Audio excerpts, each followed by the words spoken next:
요즘 우리 스마트폰으로 안 되는 게 거의 없잖아요. 근데 이제는 마음속 깊은 고민까지 털어놓는 시대가 됐다고 해요. 바로 우리 주머니 속에 쏙 들어오는 AI 심리 상담사 이야기인데요. 오늘 이걸 한번 제대로 파헤쳐 보겠습니다. 자, 이 한마디를 좀 보실까요?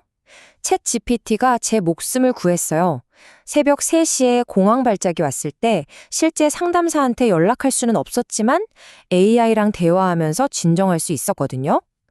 와, 한 사용자의 경험담인데 이게 AI 상담의 핵심을 정말 정확하게 짚어주는 것 같아요. 그쵸? 가장 외롭고 가장 도움이 절실한 바로 그 순간에 누군가, 아니 무언가가 내 옆에 있어준다는 거니까요. 자, 그래서 오늘 던져볼 질문은 바로 이겁니다.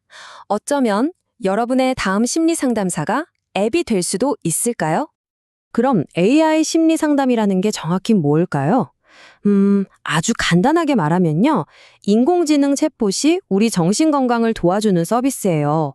근데 그냥 아무 말이나 하는 게 아니고요.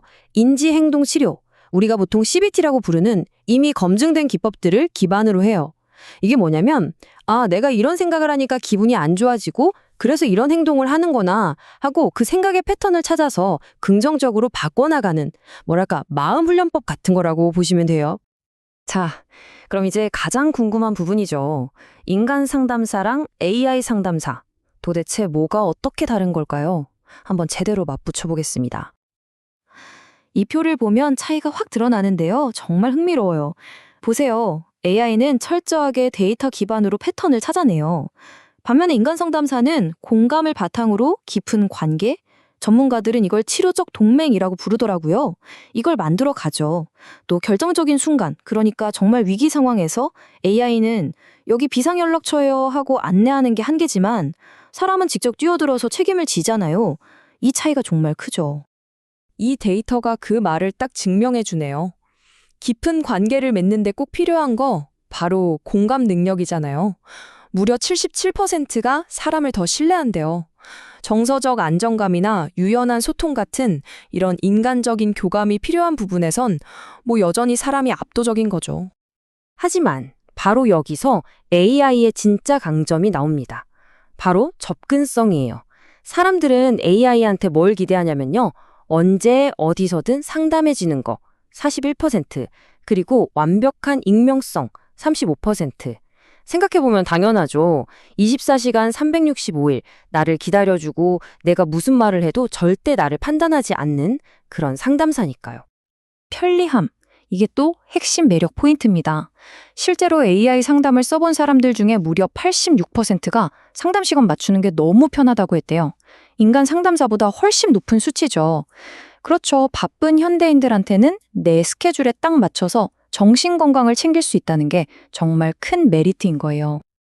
네, 그래서 도대체 왜 그렇게 많은 사람들이 AI 상담 앱을 다운받는 걸까요? 그 핵심적인 장점들을 조금 더 깊게 들여다보겠습니다.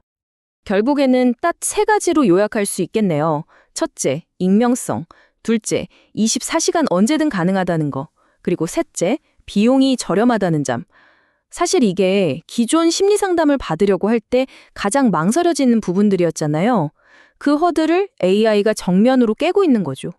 자, 그럼 이 시장을 이끌고 있는 대표 선수들은 누가 있는지 한번 만나볼까요? 가장 대표적인 서비스 중 하나가 바로 이 워벗이에요. 스탠퍼드 연구진들이 만든 이 분야의 거의 선구자격이죠. 아까 말씀드린 인지행동 치료, CBT를 아주 잘 활용하는데요. 놀라운 건 2017년에 나온 연구를 보니까 딱 2주만 썼는데도 우울감이 확 줄어드는 효과가 있었다고 해요. 다음은 Y사인데요. 와, 여긴 스케일이 어마어마합니다. 전 세계적으로 지금까지 나눈 대화가 5억 건이 넘는데요. CBT에다가 요즘 많이들 하시는 마음 챙김 훈련까지 더해서 사람들을 돕고 있습니다. 그리고 유처퍼라는 서비스도 있어요. 여기는 감정 추적 기면이 아주 특화되어 있어요. 내가 내 감정을 계속 기록하면서 내가 이럴 때 기분이 좋구나, 이럴 땐 안 좋구나 하고 스스로 깨닫게 도와주는 방식이죠. 이것도 꽤 큰 규모의 연구에서 효과가 입증됐다고 합니다. 자, 그런데요. 이렇게 좋은 점만 있는 건 아니겠죠?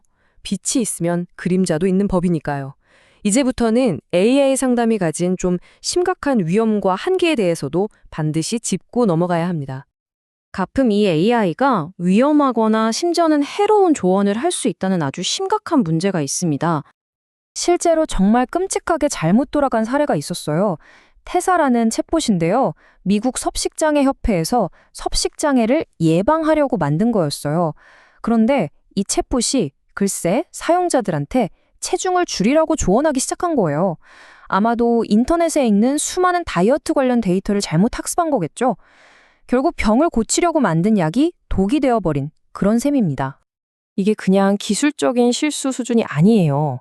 벨기에에서는 한 남성이 기후변화 때문에 너무 불안하다고 AI 챗봇이랑 계속 대화를 나눴는데 결국 스스로 목숨을 끊는 정말 비극적인 사건도 있었습니다.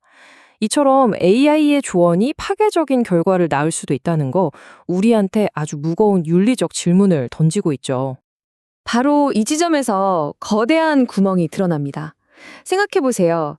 인간 상담사가 실수를 하면 윤리위원회도 있고 법적으로 책임을 물을 수도 있잖아요.